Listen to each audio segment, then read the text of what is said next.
O Evangelho segundo Mateus, capítulo 12. O Senhor do Sábado.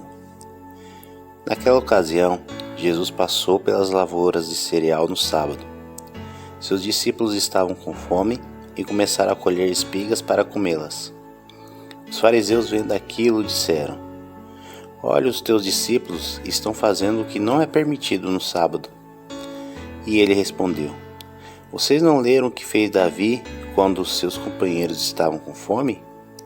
Ele entrou na casa de Deus e, junto com seus companheiros, comeu os pães da presença, o que não lhe era permitido fazer, mas apenas aos sacerdotes. Ou vocês não leram na lei que, no sábado, os sacerdotes no templo profanam esse dia e, contudo, ficam sem culpa? Eu lhes digo que aqui está o que é maior que o templo. Se vocês soubessem o que significam essas palavras, desejo misericórdia, não sacrifícios, não teriam condenado inocentes, pois o Filho do Homem é Senhor do sábado.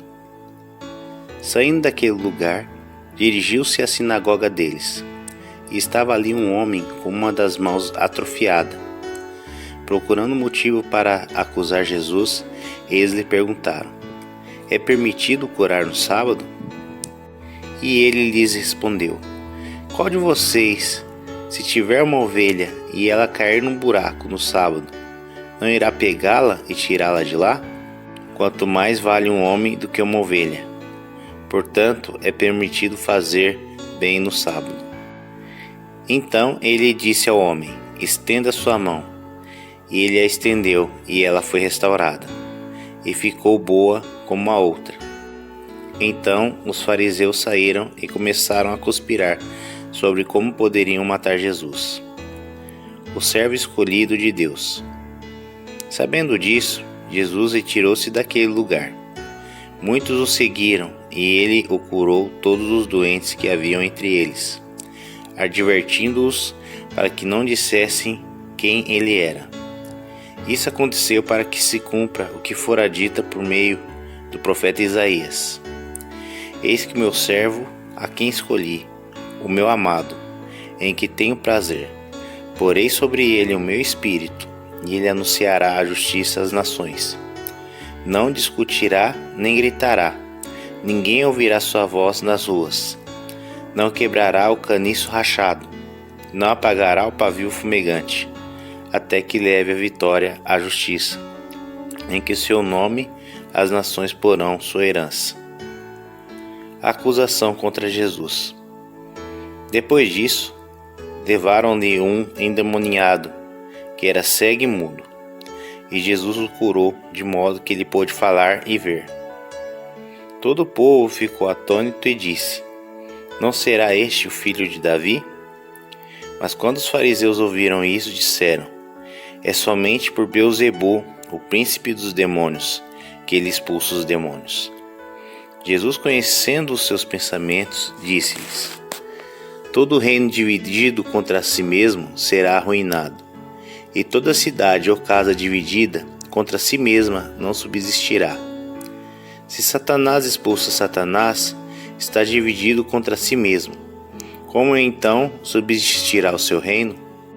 E se eu expulso demônios por Beelzebu, por quem os expulso os filhos de vocês? Por isso, eles mesmos serão juízes sobre vocês. Mas se é pelo Espírito de Deus que eu expulso demônios, então chegou a vocês o reino de Deus. Ou como alguém pode entrar na casa de um homem forte e levar dali seus bens sem antes amarrá-lo? Só então poderá roubar a casa dele. Aquele que não está comigo está contra mim, e aquele que comigo não ajunta, espalha. Por esse motivo eu lhes digo: todo pecado e blasfêmia serão perdoados aos homens, mas a blasfêmia contra o Espírito não será perdoada. Todo aquele que disser uma palavra contra o Filho do Homem será perdoado, mas quem falar contra o Espírito Santo não será perdoado, nem nesta era, nem no que há de vir. Considerem: uma árvore boa dá fruto bom, e uma árvore ruim dá fruto ruim, pois uma árvore é conhecida pelo seu fruto. Raça de víboras, como podem vocês, que são maus, dizer coisas boas? Pois a boca fala do que está cheio o coração. O homem bom, do seu bom tesouro, tira as coisas boas, e o homem mau, do seu mau tesouro, tira coisas más. Mas eu lhes digo que no dia do juízo, os homens haverão de dar conta de toda palavra inútil que tiverem falado. Pois por suas palavras vocês serão absolvidos, e por suas palavras serão condenados. O sinal de Jonas. Então alguns dos fariseus, mestres da lei, lhe disseram: Mestre, queremos ver um sinal miraculoso feito por ti. Ele respondeu: Uma geração perversa e adúltera pede um sinal miraculoso? Mas nenhum sinal lhe será dado, exceto o sinal do profeta Jonas. Pois assim como Jonas esteve 3 dias e 3 noites no ventre de um grande peixe, assim o Filho do Homem ficará 3 dias e 3 noites no coração da terra. Os homens de Nínive se levantarão no juízo com essa geração e a condenarão, pois eles se arrependeram com a pregação de Jonas. E agora o que está aqui é maior do que Jonas. A rainha do sul se levantará no juízo com essa geração e a condenará, pois ela veio dos confins da terra para ouvir a sabedoria de Salomão, e agora está aqui o que é maior que Salomão.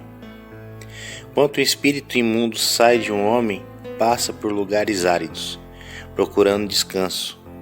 Como não o encontra, diz: Eu voltarei para a casa de onde saí. Chegando, encontra a casa desocupada, varrida e com ordem. Então vai e traz consigo outros 7 espíritos piores do que ele. E ele, entrando, passa a viver ali. E o estado final daquele homem torna-se pior do que o primeiro. Assim acontecerá com essa geração perversa. A mãe e os irmãos de Jesus. Falava ainda Jesus à multidão, quando sua mãe e seus irmãos chegaram do lado de fora, querendo falar com ele. Alguém lhe disse: Tua mãe e teus irmãos estão lá fora e querem falar contigo. Quem é minha mãe e quem são meus irmãos? Perguntou ele. Estendendo a mão para os discípulos, disse: Aqui estão minha mãe e meus irmãos, pois quem faz a vontade do meu Pai, que está nos céus, é meu irmão e minha irmã e minha mãe. O Evangelho segundo Mateus, capítulo 13. A parábola do semeador. Naquele mesmo dia, Jesus saiu de casa e assentou-se à beira do mar. Reuniu-se ao redor de uma multidão tão grande que por isso ele entrou num barco e assentou-se. Ao povo reunido na praia, Jesus falou muitas coisas por parábolas, dizendo: O semeador saiu para semear. Enquanto lançava a semente, parte dela caiu à beira do caminho, e as aves vieram e a comeram. Parte dela caiu no terreno pedregoso, onde não havia muita terra, e logo brotou, porque a terra não era profunda. Mas quando saiu o sol, as plantas se queimaram e secaram, porque não tinham raiz. Outra parte caiu entre os espinhos, que cresceram e sufocaram as plantas. Outra ainda caiu na boa terra e deu uma boa colheita, a 100, 60, 30 por 1. Aquele que tem ouvidos para ouvir, ouça. Os discípulos aproximaram-se dele e perguntaram: Por que falas ao povo por parábolas? E ele respondeu: A vocês foi dado conhecimento dos mistérios do reino dos céus, mas a eles não. A quem será dado, a este terá uma grande quantidade. De quem não tem, até o que tem será tirado. Por esta razão lhes falo por parábolas. Porque vendo, eles não veem, e ouvindo, não ouvem, nem entendem. Neles se cumpre a palavra da profecia de Elias. Ainda que estejam sempre ouvindo, vocês nunca entenderão. Ainda que estejam sempre vendo, jamais perceberão. Pois o coração deste povo se tornou insensível e de má vontade. Ouviram o com seus ouvidos e fecharam seus olhos. Se assim não fosse, poderiam ver com os olhos e ouvir com os ouvidos, e entender com o coração, e converter-se, e eu os curaria. Mas felizes são os olhos de vocês, porque veem, e os ouvidos de vocês, porque ouvem. Pois eu lhes digo a verdade: muitos profetas e justos desejaram ver o que vocês estão vendo, mas não viram, e ouvir o que vocês estão ouvindo, mas não ouviram.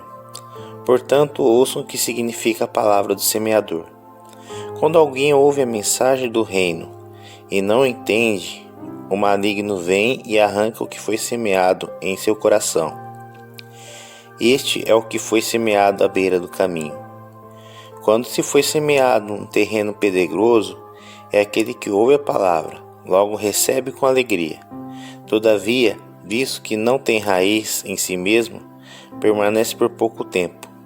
E quando surge alguma tribulação ou perseguição por causa da palavra, logo a abandona.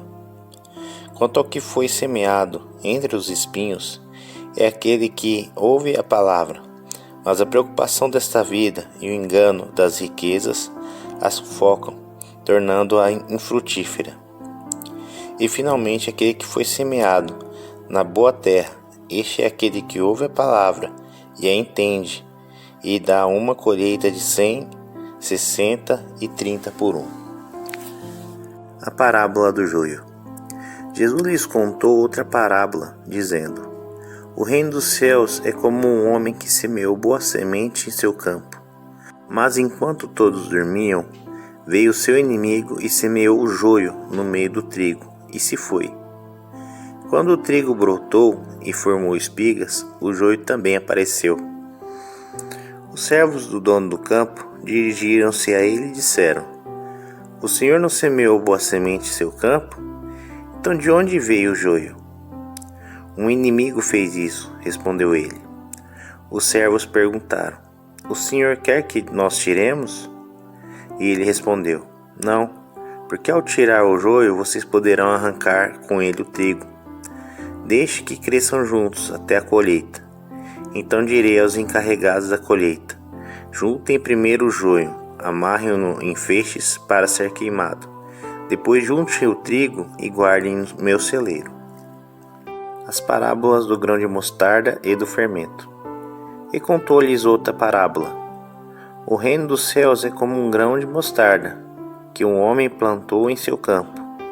Embora seja menor dentre as sementes, quando cresce, torna a maior das hortaliças, e se transforma numa árvore de modo que as aves do céu vêm fazer os seus ninhos em seus ramos. E contou-lhes ainda outra parábola: o reino dos céus é como um fermento que uma mulher tomou e misturou com grande quantidade de farinha, e toda a massa ficou fermentada. Jesus falou todas essas coisas à multidão por parábolas.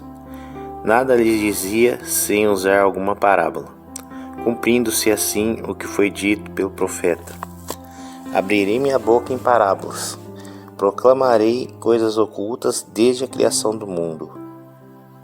A explicação da parábola do joio. Então ele deixou a multidão e foi para casa. Seus discípulos aproximaram-se dele e pediram: explica-nos a parábola do joio do campo. E ele respondeu: aquele que semeou a boa semente é o Filho do Homem. O campo é o mundo, e a boa semente são os filhos do reino. O joio são os filhos do maligno, e o inimigo que semeia é o diabo. A colheita é o fim desta era, e os encarregados da colheita serão os anjos. Assim como o joio é colhido e queimado no fogo, assim também acontecerá no fim desta era. O Filho do Homem enviará os seus anjos, e tirarão do seu reino tudo o que faz tropeçar e todos os que praticam o mal. Eles os lançarão na fornalha ardente, onde haverá choro e ranger de dentes. Então os justos brilharão como o sol no reino do seu Pai. Aquele que tem ouvidos, ouça. As parábolas do tesouro escondido e da pérola de grande valor. O reino dos céus é como um tesouro escondido num campo. Certo homem, tendo-o encontrado, escondeu-o de novo, e então, cheio de alegria, foi e vendeu tudo o que tinha e comprou aquele campo. O reino dos céus também é como um negociante que procura pérolas preciosas. Encontrando uma pérola de grande valor, vendeu tudo o que tinha e a comprou. A parábola da rede. O reino dos céus é ainda como uma rede que é lançada ao mar e apanha toda sorte de peixes. Quando está cheia, os pescadores a puxam para a praia. Então se assentam e juntam os peixes bons em cestos, mas joga fora os ruins. Assim acontecerá no fim desta era. Os anjos virão, separarão os perversos dos justos, e lançarão aqueles na fornalha ardente, onde haverá choro e ranger de dentes. Então perguntou Jesus: Vocês entenderam essas coisas? Sim, responderam eles. E ele lhes disse: Por isso, todo mestre da lei é instruído quanto ao reino dos céus é como o dono de uma casa que tira do seu tesouro coisas novas e coisas velhas. Um profeta sem honra. Tendo terminado de contar todas essas parábolas, Jesus saiu dali. Chegando à sua cidade, começou a ensinar o povo na sinagoga. Todos ficaram admirados e perguntaram: De onde vem essa sabedoria e esses poderes miraculosos? Não é o filho do carpinteiro? O nome de sua mãe não é Maria? E não são seus irmãos Tiago, José, Simão e Judas? Não estão conosco todas as suas irmãs? De onde, pois, ele obteve todas essas coisas? E ficaram escandalizados por causa dele. Mas Jesus lhes disse: Só em sua própria terra ou em sua própria casa é que um profeta não tem honra. E não realizou muitos milagres por ali, por causa da incredulidade deles.